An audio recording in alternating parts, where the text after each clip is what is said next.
Property Member Representative Shu is present and remote. Representative Anderson,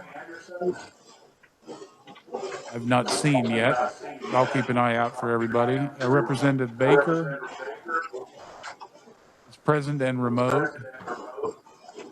Representative Bergkamp.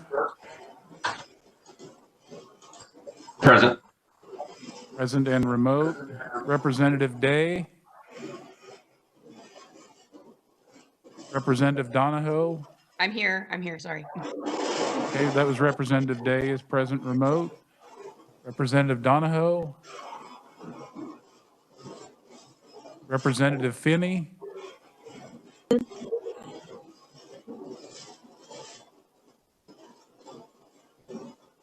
Representative Kessler is present in the committee room with me. Representative Lynn is present and remote. Representative Neely is present and remote.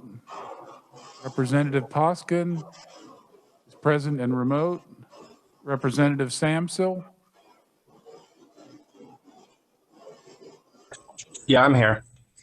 Thank you. Representative Samsel is present and remote. Representative Topliker.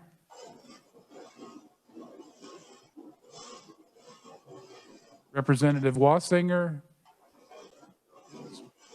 Present and remote. I saw her a little bit earlier. Representative thank you, Representative Wassinger. Representative Weigel is present and remote. I'll keep looking for the others, Mr. Chairman. Thank you.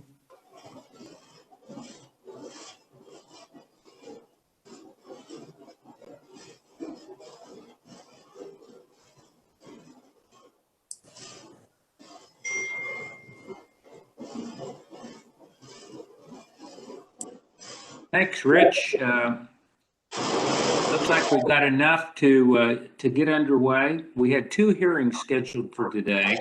The one hearing on 2236 is first on your agenda. We are going to delay that until Wednesday. There's still some testimony that's coming in on that. So we will delay that and put them with the two other bills that we're planning to hear on that day. And we should have enough time to do that. I appreciate, like I said, everyone coming, joining us today for this hearing, because it's on a bill that we're going to need to hear and be ready to do something with if necessary. And it is it's 2237. And it is a bill to extend the time period on RAWs, and we'll explain why that needs to happen here in the for right now, what the reasoning is behind this bill. But the testimony you have on 2237 is mostly written that we've received in, and probably good on a day like this, but we do have a couple oral proponents. I am one of them, and we have a neutral proponent that I think is going to join us remote.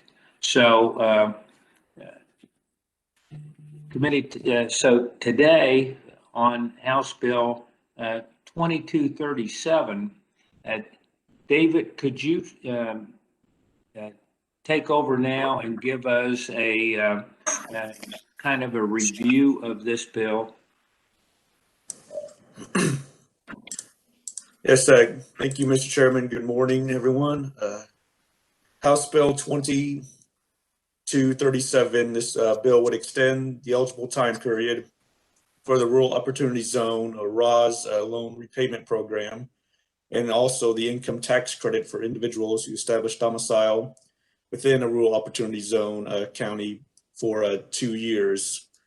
Currently, the RAWS program is scheduled to end June 30, 2021.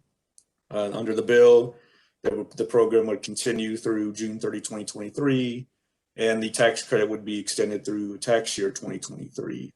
The bill becomes effective upon publication in the statute book, and I can stand for any questions. Anyone have any questions for David?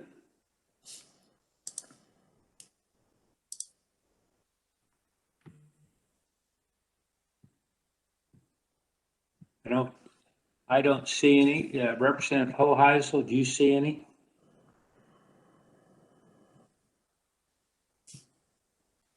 Thanks, David. Thank you. Well, I'm sorry, really quick, Mr. Chairman, this is Jennifer Day. yes, Jim. Hi, I know Nick is unmuting himself, but I still can't hear him. I don't think, because it looked like he was talking.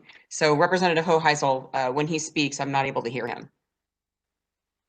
Okay, Representative Hoheisel, can you give us a message and see if we can all pick you up?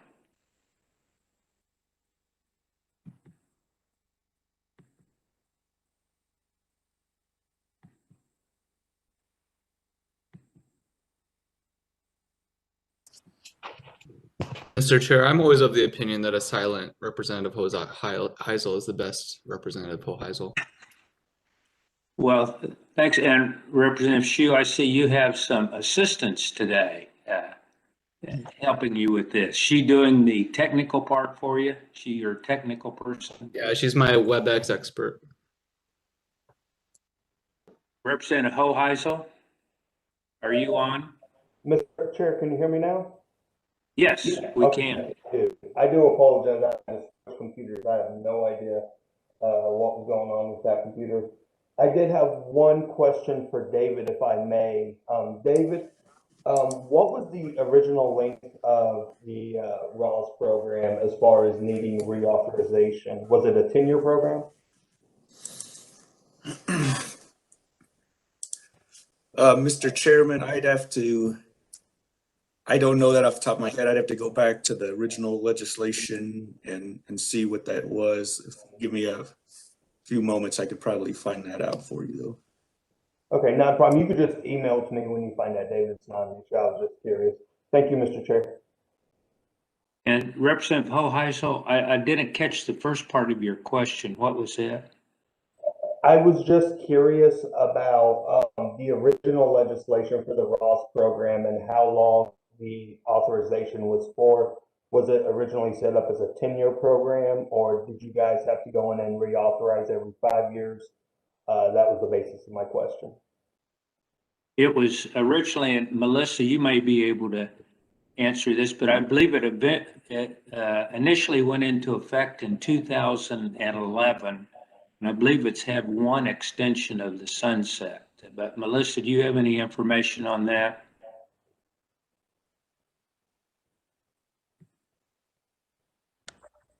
Mr. Chairman, that sounds correct, but we'll confirm with David and make sure the committee has complete information. Thanks. Thank Well, you. I'll give you a little background on why we've got this bill today and want it to move on.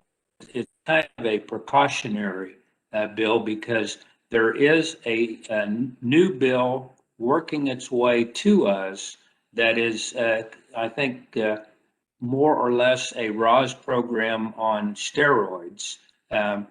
There have been the original part of the program, which was the student loan assistance and the income tax credits is in the new bill, but there's some other avenues on how to make it more accessible by more individuals and also provide some other options for counties if they would don't have the need actually for the student loan assistance and for the original part of the RAWS for them to still participate and help make their county more attractive to new residents. And we will hear about that in the neutral portion of our testimony today. And that's from David Sofer of the Kansas Department of Commerce. So what we want to do, I think it'll be a fairly quick hearing because most of the testimony is written, but would like to officially open the hearing on House Bill 2237. And I am going to, since I'm going to be one of the ones that testify in this, I'm going to turn our hearing over right now to Vice Chair Hoheisel to take it, and then we can move on through this. I think it'll be quick, but again, it's one that with only 3 meetings left after today, we need to get this to where we are in a position to move on it. Vice Chair Hoheisel, if you could take it away. Thank you for that, Mr. Chair. We'll start with our proponents today. Our first proponent will be Representative Chairman Jim Kelly, District 11. Chairman Kelly, take it away. Thank you, Vice Chairman Hoheisel, Representative Chu, our ranking D, and all the committee members. The reason for this bill, and I explained it a little bit earlier, is that the existing ROS program, which started in 2011, and as David indicated, it will sunset June 30th of this year. And the ROS program is one, there's 77 counties in the program. It has been around for since 2011 and currently has 77 counties in the program. And Montgomery County, where my district is joined the program about 2015 was its first year.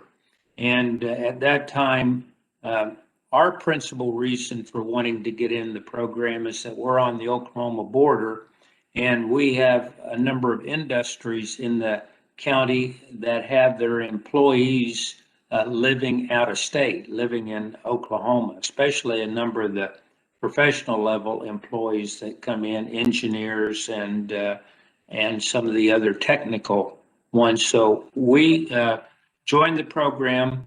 Our Economic Development Director, Tricia Purdon, is going to follow me up with more detail.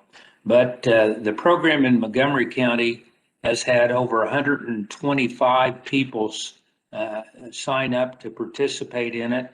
Probably one of the downsides of the ROS program is that in order to participate in the student loan repayment, the county has to put in money to match the $1,500 that could come from the state. And our county's done that, but we don't have enough money to deal with the 60 some that are still on the ROS waiting list that have been approved but haven't been able to get the student loan reimbursement. And the new bill has some avenues for them to do that. But right now, there is a new bill coming out. Ms. Purdon, along with the Department of Commerce, have put together some of the new pieces. The bill is in the revisor's office and about ready to come out. And I think it'll be sent to us after it's introduced, and we will be able to work on it in the second half of the session. But this is kind of a backup plan in case something happens. Don't want the ROS program to sunset and then be in a position where we have a number of people still wanting to apply and no program to apply to. So when the new bill comes in, and if we are able to get it, and if it looks favorable and is passed out and passes out the House and Senate, works its way to the governor, and it's signed, this bill today would, if it's done before the end of the session, this bill today would not be needed. But if it doesn't happen, if we bleed over into next year, then would want to keep the program alive because it'll just work more efficiently that way. So probably end my part with about a couple of days before we came to Topeka in January, I had a phone call from a young engineer that works at one of the large manufacturing plants in Montgomery County, concerned that the ROS program was going to end. He had been a graduate of Nebraska University and had gone to work as an engineer in this plant over in the south part of our county. And he told me that he wanted to be sure that it continued. He was using it to try to convert some of his friends, to encourage them to come to southeast Kansas to work. And the only reason, and to live in Montgomery County where this plant is, the reason that he was living in Kansas and not in Bartlesville, Oklahoma, was the ROS program. That the ROS program had been the incentive, one of the incentives that had caused him to accept the position, and it was the reason that he was living in Kansas instead of Missouri. And that's the goal, because a couple of our larger industries in Montgomery County at one time had 33% of their staff living out of state, and most of those were living in Oklahoma for whether it's perceived reasons of it's cheaper or just because they wanted to live in a larger community. But in his case, his choice was Kansas because of the ROS program for what it could help him do. So that I would be happy to take any questions, and then we can proceed and learn a little bit more about the new program and what ROS has done. Thanks, Vice Chair Hoheisel, and I'll take any questions. Thank you, Mr. Chairman. Are there any questions for Representative Kelly? Representative Lynn. Thank you, Mr. Chair. I was just asking, or curious to know what data you have from various performance measures. What are you collecting? Well, the Department of Commerce had some performance measures, and that was one of the reasons. In some counties, the ROS program had been extremely successful, like Montgomery County.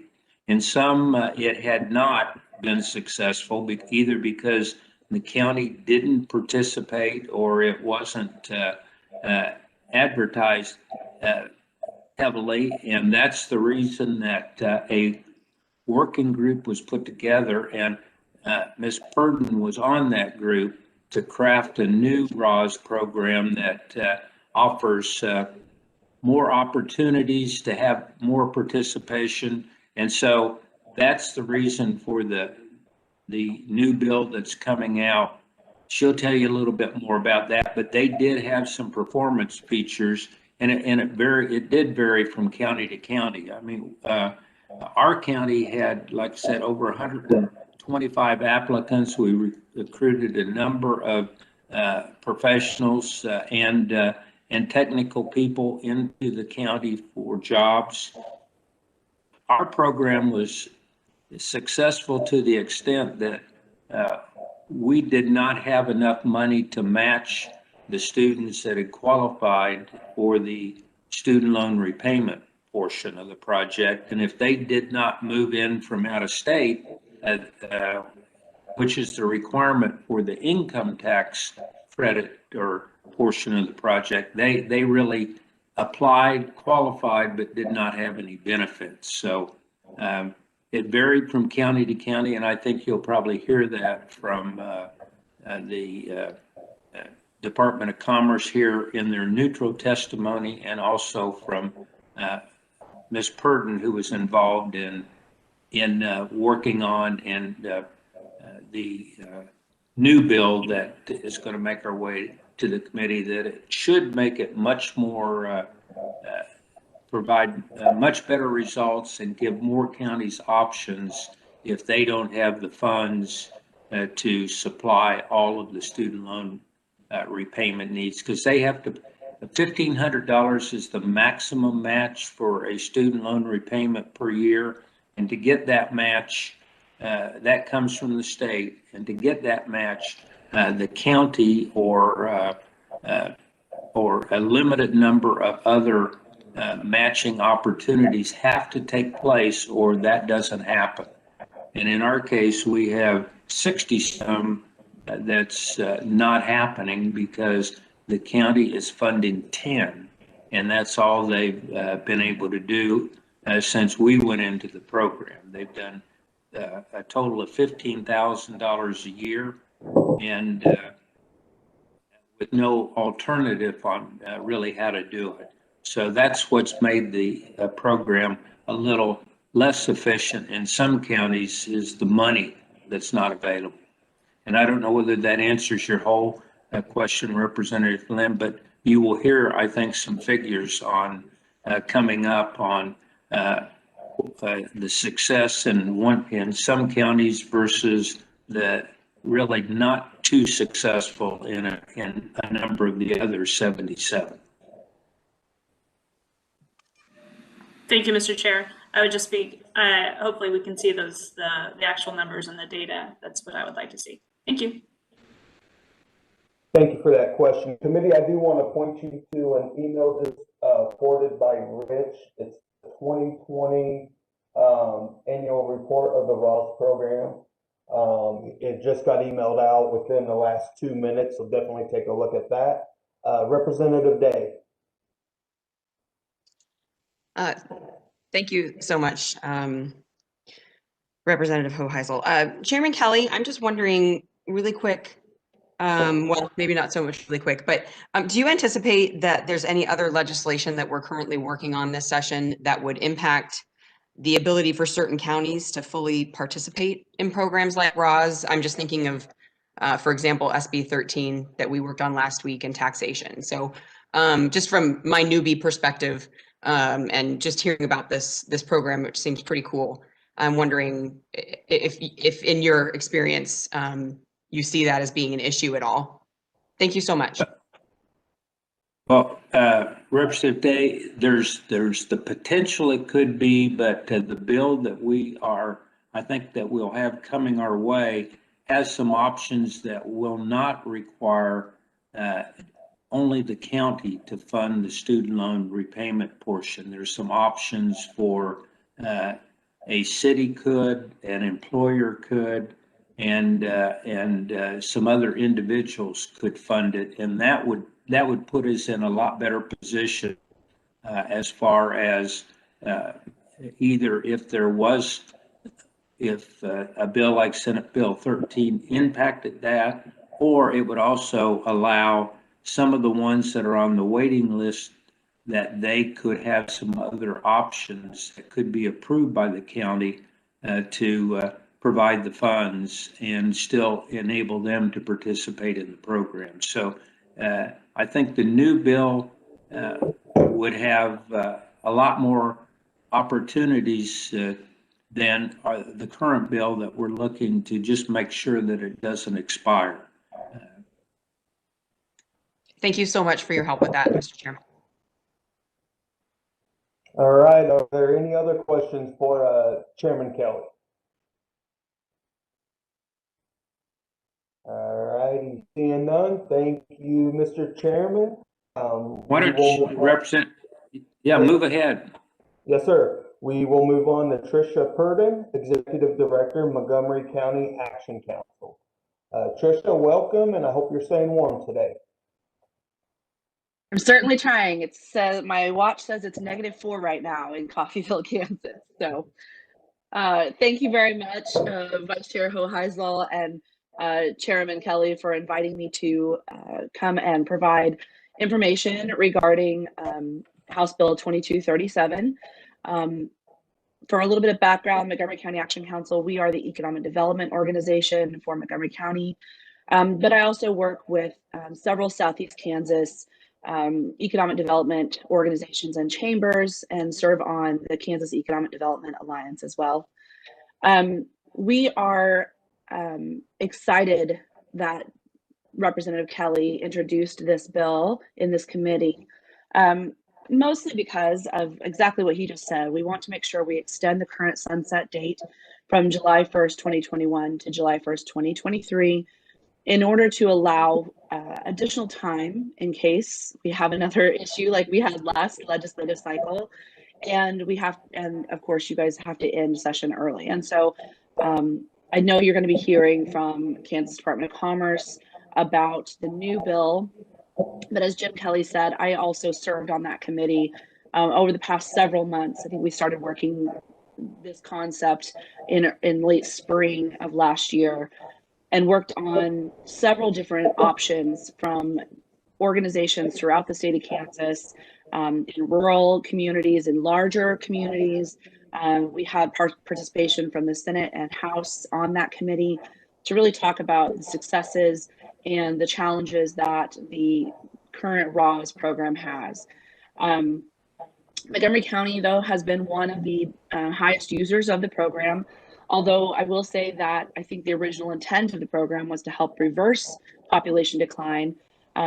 We still have not seen that happen yet in Montgomery County. However, in speaking with several industries here in Montgomery County, from our larger manufacturers to healthcare organizations, it has made a dramatic difference in their recruiting process. Specifically, one specific instance was having a doctor that is on RAWS and getting that student loan forgiveness process for them. They are able to live in Montgomery County. So if there is an emergency, they're able to respond much faster and get to the hospital much faster for their patients. So this program has been extremely successful in that it encourages them to live in Kansas. We are a border community. And so we often find that our employers tell us that their employees are living down in Bartlesville or in Owasso. Those communities are definitely growing and getting closer and closer to the Kansas border, which allows people to commute from Oklahoma into Kansas. The reason why that's such a challenge in our area, especially coming from an economic development perspective, is the fact that if we provide incentives and programs for these employers to open their business, to grow their business here in Kansas, if their employees are not living in Kansas, we do not see the return on investment of our incentive programs, taxpayer dollars going to these businesses if the employees aren't living here in Kansas. They're not buying bread and milk in our grocery stores. They're not purchasing gas in our gas stations. And so that money is leaving the state of Kansas instead of pulling it back into our local community. So this is why RAWS is such an important program to continue, especially for those counties that are border counties. Our population is about 33,000 here in Montgomery County. We are the highest user of the tax credit program. And I would say that in speaking with several of our companies, that is because of those tax credits are why they were able to recruit nurses, doctors, engineers, and have them stay in Kansas versus live in Oklahoma. They have told me over and over again that workforce recruitment is their number one issue facing their business and their opportunity to grow or to thrive. This also goes into play when we recruit a new business. Luckily, before COVID, we had a record-breaking year of new recruitment. And one of these businesses in particular wants to move all of their employees that are currently in Missouri to Montgomery County. And this program is key for them in their final decision-making process. We're excited to see some of the growth we're seeing. But again, if we don't have those employees living in our county, we don't see the return on investment that we used in our cost benefit analysis to really make those numbers work to recruit them. So lastly, I will say, I served on that committee for the new bill that's coming out. I'm really excited about that option. I think it allows more flexibility for counties to adapt to what they truly need. A one-size-fits-all program doesn't work very well. As you can see, Montgomery County, we're the highest user of the tax credit program, but we still only had, I think we have 14 now that have gone through the student loan forgiveness program here in Montgomery County, because we weren't able to market it very well to say, here's this program, get signed on for this program to have an employer match. The county only can designate so much money each year And so we weren't able to get as many people through the student loan forgiveness program. However, I think that some of the programs allowing foundations, which I've already got assurances from 2 of our foundations down here, that they would be very excited to participate on a program like this. Our organization, MAC, has even discussed about sponsoring some employers, especially those in entrepreneurship positions. We had several new startups, mom and pop companies that wanted to open in our county, and they didn't ever end up moving here because of this program. There just wasn't enough to get them to move from Bartlesville to Montgomery County, even though they opened their business here. So things like that, I think, would let us grow our small business entrepreneurship programs as well, and help us grow our county. So with that, I'm open for questions regarding my testimony.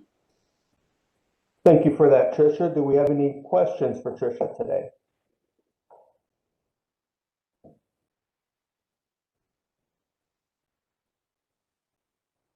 And I'm not seeing any, so thank you so much, Tricia, for being here today and testifying. And like I said, I hope you're staying warm and coffee. Thank you very much. Thank you. All righty, we will move on to the written portion. Committee, I will point you to the written only proponents. Tara Mays, Vice President of the Kansas Hospital Association. Wendy Stark, Research Associate for the League of Municipalities. Christy Hopkins, Director, Greeley County Community Development. Katie Eisenhower, Executive Director, Scott County Development. Ralph Goodnight, Director, Kearney County Community Development. Luke Mahan, Director, Republic County Economic Development. And Erica Nicholson, Director, Gove County Economic Development. With that, is there anybody else who wishes to testify as a proponent today? And seeing none, we will close the proponent testimony and move to the neutral, where we have David Sofer, Legislative and Policy Director for the Kansas Department of Commerce. David, take it away. Thank you. First of all, appreciate the opportunity to be here today. As mentioned, we will be testifying as neutral, but I do want to make sure I share one thing from the onset. By all means, we are certainly hopeful that the legislature will approve an extension of the ROS program. The reason being that rural counties certainly need more options in their toolbox, not fewer. Especially in light of the fact that the economy is unfortunately going to hit hard here. We do need as many available options to those rural counties in order to be able to hopefully hit some vibrancy and be able to stop some of that out-migration that we're going to talk about. But the reason why we're neutral is as mentioned, we do have a proposal that I do want to at least begin to walk you all through, but just especially for the newer members or folks that may not necessarily remember, because I think the last year, going back to last year, it certainly feels like 5 years with everything we've been through in the last 12 months. But in January of 2020, Secretary Toland at the time did come and present to you a detailed ROS report that we did. It was the first time that we looked at a very detailed view of the program and what the program was able to accomplish. And to be honest, we did see, mixed results. So I know there was some requests for some data. So for example, we found that over 30 counties do not really commit any resources to the program. We also found that 80% of student loan recipients in 2019 would have moved to that county regardless of the program. So there was a reason being that we really wanted to dig deep, and that's why our commitment last year when a bill similar to this came up was let us do a working group, let us study, talk with the stakeholders, and figure out what solution can we find to what we want this program to be. So when we created this working group, we had state legislators, we had county commissioners, we had folks from counties like Montgomery, Republic, Greeley, and Phillips who utilize this program tremendously and have great success with the student loan portion. But we also had folks from counties like Anderson and Thomas that don't use this program, don't use the student loan portion very much at all.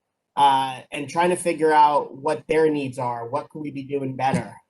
So the goal here was really to get a diverse group of people into a room, or more so because of COVID, remotely, to figure out what could we be doing better, and what program probably makes the most sense for our rural communities long term, knowing that realistically there is no one size fits all approach. Every county's got different needs, every region's got different needs, and what might work for some won't work for others, and that's okay. So let's figure out what we can do to take care of those needs, and knowing that this program is not going to be the end all be all.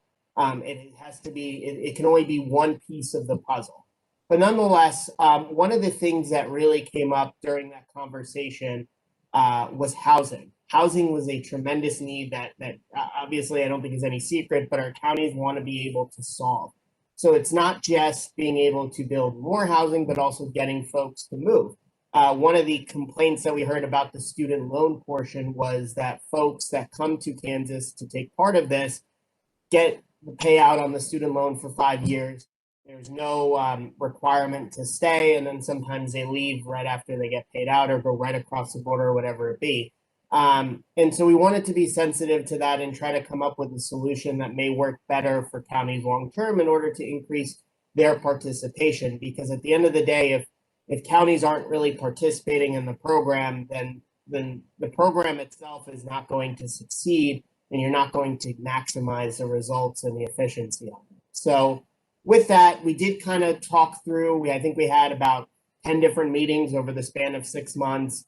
We broke up into different subgroups to try to discuss some items. So this really was the result of a group think, of being able to put together a lot of different ideas.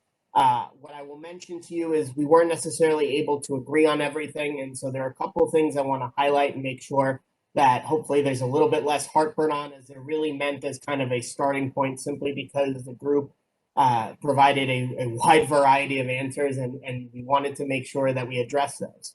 So a couple, just the main factors. So currently 77 counties are able to participate in the ROS program. We want to be able to officially define what a ROS county is. Currently, if you look at it, counties were just added.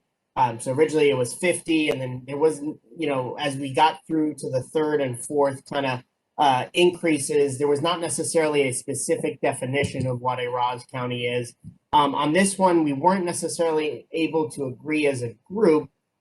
So we put into place a population standard of 35,000 or under for the county. Again, that's meant to kind of start the discussion, figure out whether that number makes sense. Should it be higher? Should it be lower? But the goal here was to at least start it. We did kind of get a wide variety, anywhere from 35,000 to 5,000. So we figured we'd start it at 35,000 and kind of start the discussion from there.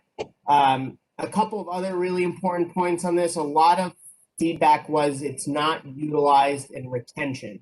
There are a lot of folks that want to be able to come home from college and they're not able to utilize it based on the way the current law is written. So currently you currently had to have changed your domicile to wherever you went to school to in order to be able to take advantage of the program.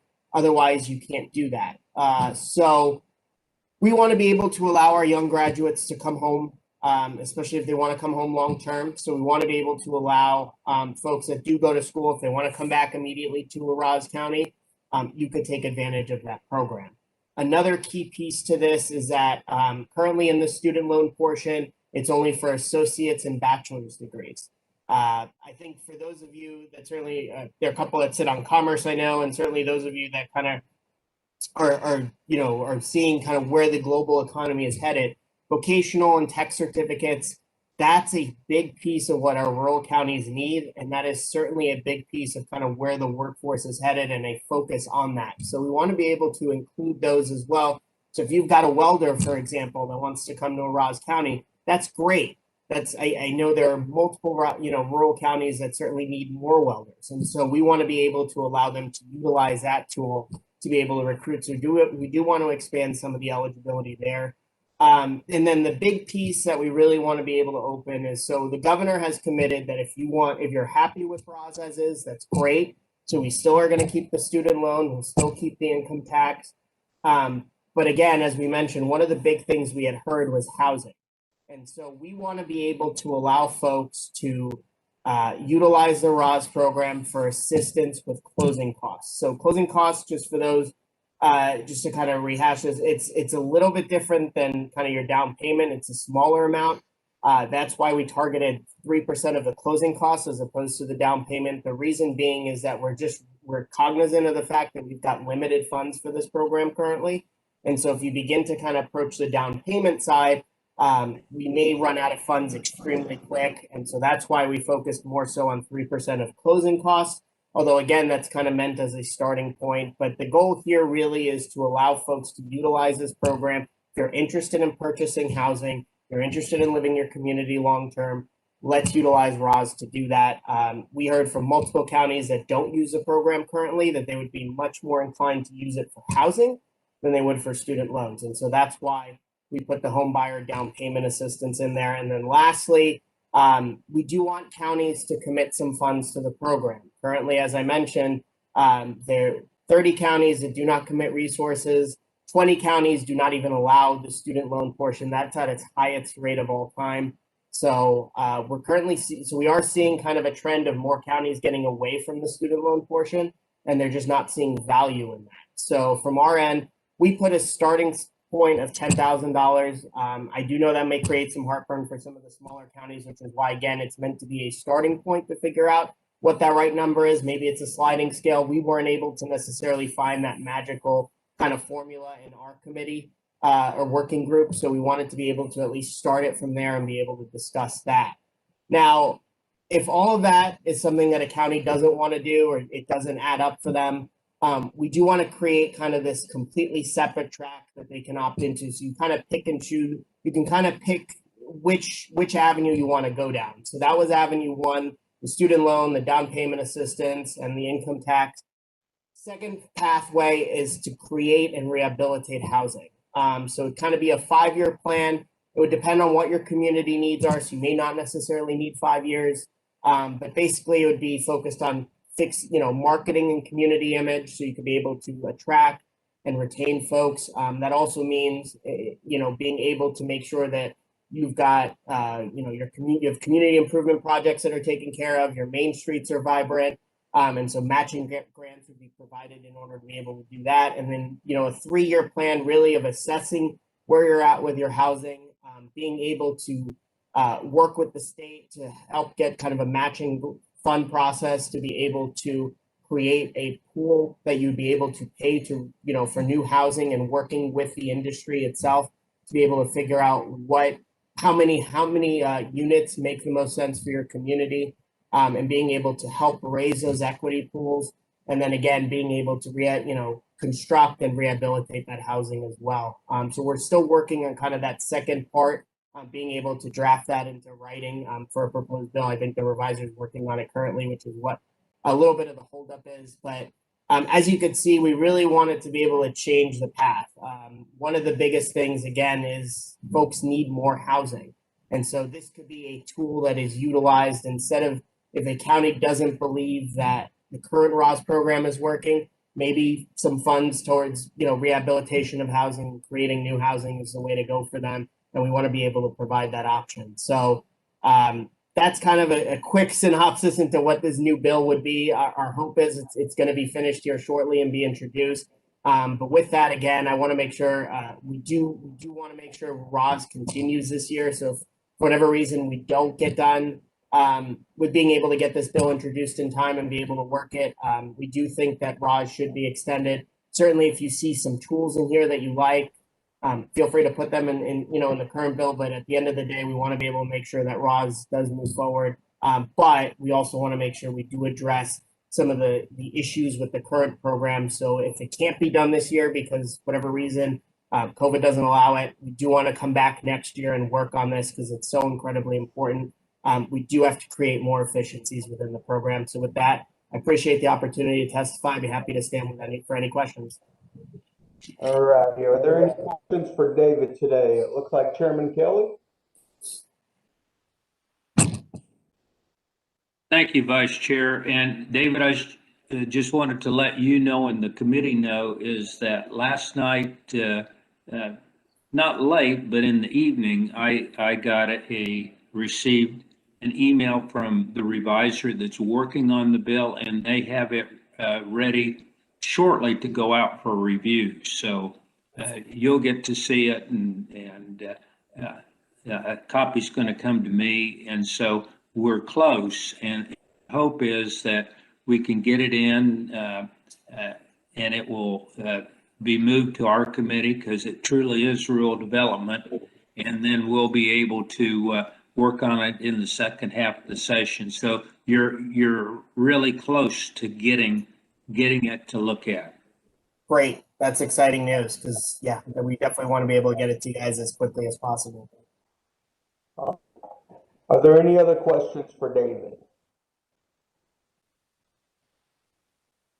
David, I have one quick question. I was looking at a presentation that the Department of Commerce made in 2019, and it had a list on there. It had a map of Kansas and the list of counties that participate in the ROS program. And on the county-to-county breakdown, over half the counties were their individual statistics were confidential. Why would that be? And are there any other ways we could find those individual county by county breakdown statistics? Sure. So I believe what you're referring to is the income tax credit portion. So there is a reason why we don't utilize those statistics as much in our presentation.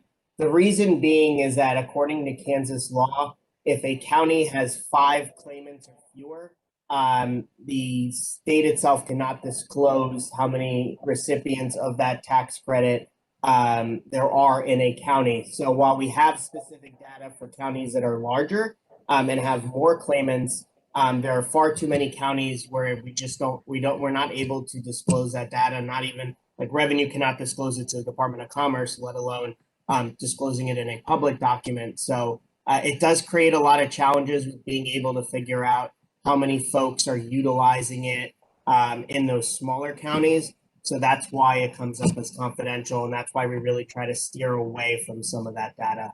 It's incomplete, unfortunately, due to Kansas statute.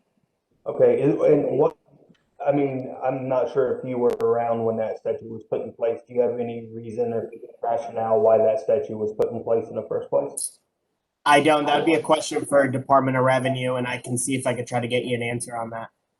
Okay, I'd appreciate that. It makes it easier for us to get when we really want to drill down county by county and see what's working regionally. That's something that I definitely want to look at. Are there any more questions for David? All righty, seeing none. Thank you so much, David, for being here today. Committee will move on. We have no other neutrals listed or written neutrals. Is there anybody that would like to testify neutral today? Seeing none, we'll move on to the opponents. I have no opponents listed. Are there anybody on that wishes to testify as an opponent?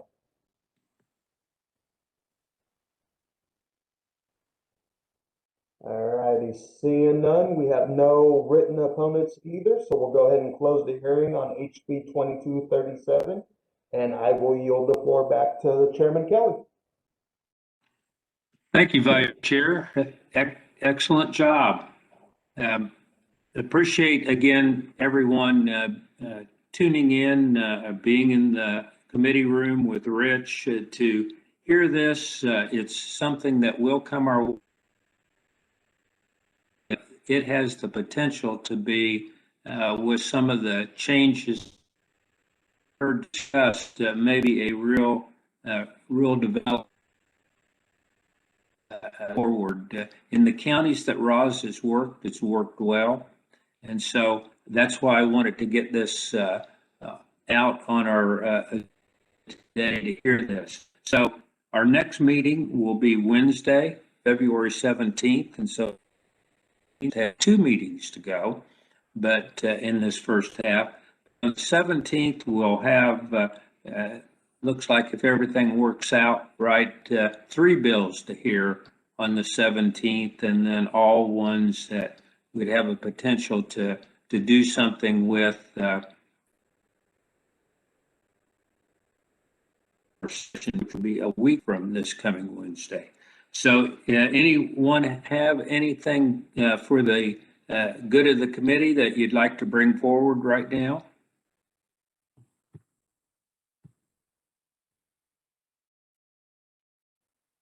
I don't see anything.